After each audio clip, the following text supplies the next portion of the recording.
Hello students. आज इस lecture में हम बात करेंगे न्यूक्लियस के बारे में। न्यूक्लियस जो सेल के ठीक मिड में स्फेरिकली सेंटर्ड एक मेजर कंपोनेंट होता है सेल का, उसे न्यूक्लियस कहा जाता है। और ये सेंटर है डिफरेंट एक्टिविटीज जो सेल में प्रेजेंट होती हैं या अकर्स होती हैं, उनके लिए ऑपरेशन सेंटर का काम करता है या फिर कंट्रोल सेंटर का काम करता है। The nucleus is a major centrally located spherical cellular component. It is the center from where all cellular activities are controlled. ठीक सेल के मिड में एक सेंट्रल और स्फेरिकल सेलुलर कंपोनेंट होता है जहां से सेल की डिफरेंट एक्टिविटीज को कंट्रोल किया जाता है, जिसे हम न्यूक्लियस कहते हैं। It is the carrier of heredity material in the cell. एक जनरेशन से दूसरी जनरेशन में जो हेरिडिटी के जो कैरेक्टरिस्टिक जाती हैं, उनका ये स्टोर रहता है, या कह सकते हो आप जो कैरियर्स होते हैं हेरिडिटी के, वो यहाँ पर प्रेजेंट होते हैं। हेरिडिटी का मतलब होता है आनुवांशिकता। आनुवांशिकता मतलब जो कैरेक्टर्स हमारा होता है वही आगे आने वाली जनरेशन का होगा, और वही हमसे पीछे जो हमारे पेरेंट्स हैं उनमें भी वो कैरेक्टर पाया जाते हैं डिफरेंट मॉडिफिकेशन के साथ। सेकंड पॉइंट है, it is bounded by two membranes.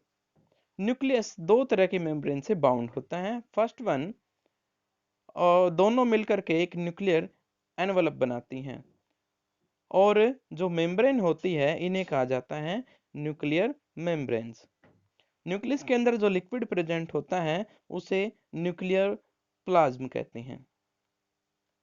न्यूक्लियोपोर्स present रहते हैं इसके मेम्ब्रेन्स में, जो अलाउ करते हैं लिक्विड को न्यूक्लियस से अंदर और बाहर जाने के लिए, यानी न्यूक्लियोप्लाज्म से मटेरियल साइटोप्लाज्म तक जा सकता है, और साइटोप्लाज्म से न्यूक्लियस के अंदर यानी न्यूक्लियोप्लाज्म में मटेरियल्स आ जा सकते हैं।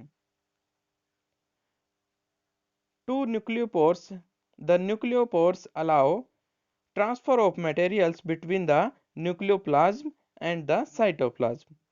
Within nucleoplasm are embedded two type of nuclear structure. Nucleoplasm में दो इंपॉर्टेंट स्ट्रक्चर प्रेजेंट होते हैं।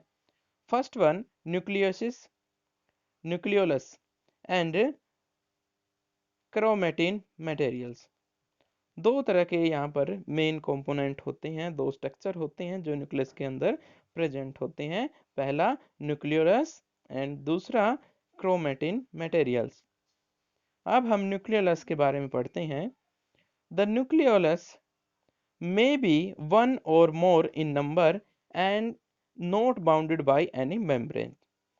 ये किसी भी न्यूक्लियस में एक से ज्यादा हो सकते हैं, और ये किसी भी मेम्ब्रेन के हेल्प से बाउंडेड नहीं होते, इनके ऊपर अपर लेयर वो प्रेजेंट नहीं होती।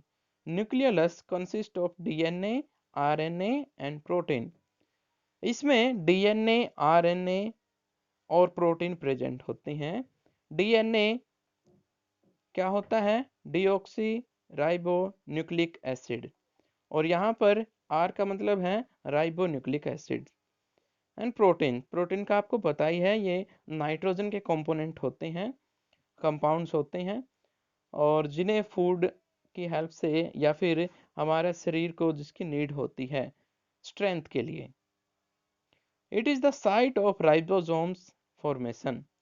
यही वो जगह है जहाँ पर राइबोसोम्स जो है फॉर्म होते हैं, मतलब बनते हैं। Nucleolus is known as the factory of ribosome. Ribosome की ये फैक्ट्री कह सकते हैं आप इसे। Chromatin materials.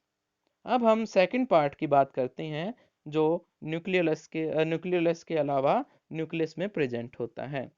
Chromatin materials. The chromatin is a thin thread like intermingled mass of chromosome. Chromatin एक थिन पतली धागे की तरह एक स्ट्रक्चर होती है जिसे जिसके हेल्प से बनते हैं क्रोमोसोम्स। और ये जेनेटिक सब्सटेंस होते हैं, जेनेटिक सब्सटेंस इसमें होते हैं। I repeat my words, chromatin एक थिन धागे की तरह स्ट्रक्चर होती है और जिसकी हेल्प से क्या बनते हैं, क्रोमोसोम्स बनते हैं। और साथ में क्या होते हैं, डीएनए से रिलेटेड सब्सटेंस, जो यहाँ पर लिखे गए हैं, deoxy ribo nucleic acid and protein. DNA store all the information necessary for the cell to function.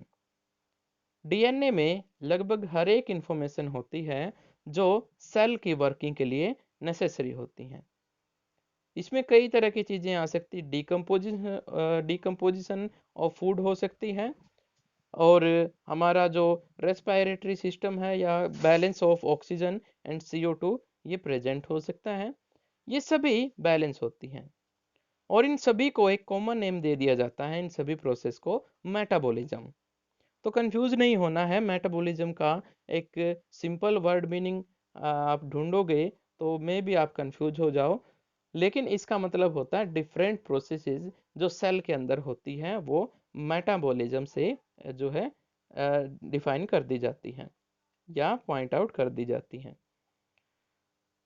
Chromatin is condense into 2 or more thick ribbon like chromosomes. Chromatin जो होता है वो कंडेंस होता है क्रोमोसोम्स में during the division of cell. जब एक cell divide होती है, मीन्स जब जेनेटिक इंफॉर्मेशन चेंज होने का टाइम आता है तो सेल डिवाइड होती हैं और इसमें क्रोमोसोम जो है के अंदर ये कंडेंस फॉर्म में प्रेजेंट रहता है। Functional segment of DNA are called genes. जो फंक्शनल सेगमेंट होते हैं डीएनए के उन्हें जीन्स कहा जाता है।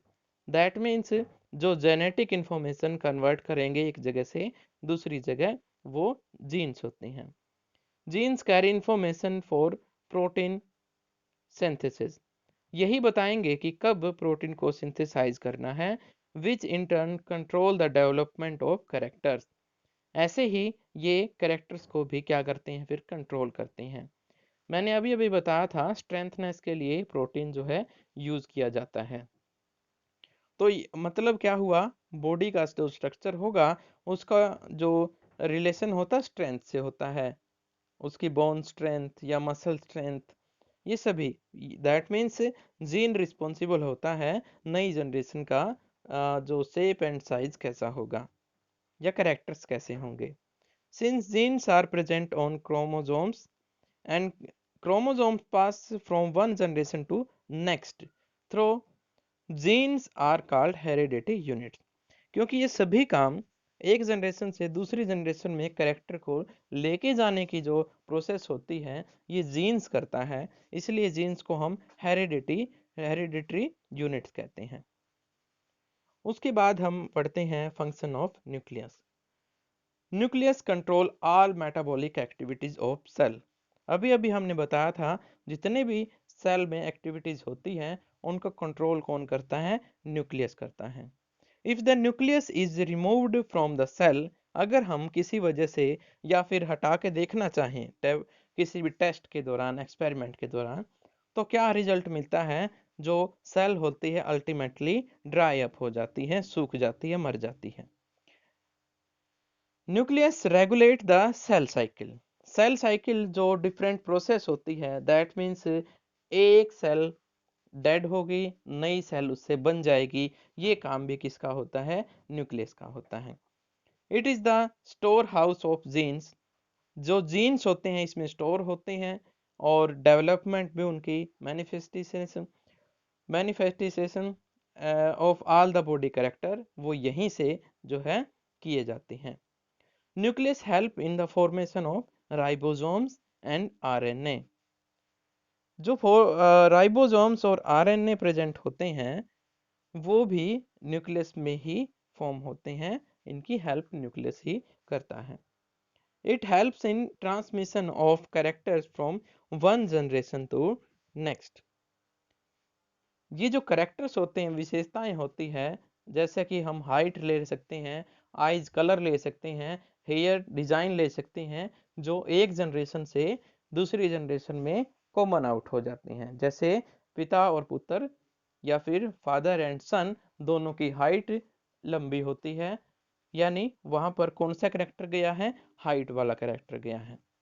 तो इस तरह से बहुत सारी कैरेक्टरिस्टिक मैच होती हैं एक पेरेंट से, जो ऑफस्प्रिंग होती हैं, इन्हें ऑफस्प्रिंग कहा जाता है। नई जनरेशन में जो बनेंगे वो ऑफस्प्रिंग होती हैं। ओके, तो आज हम इतना ही करते हैं, कल हम बात करेंगे गाल्गी अपरेटस के बारे में। Okay, all the best.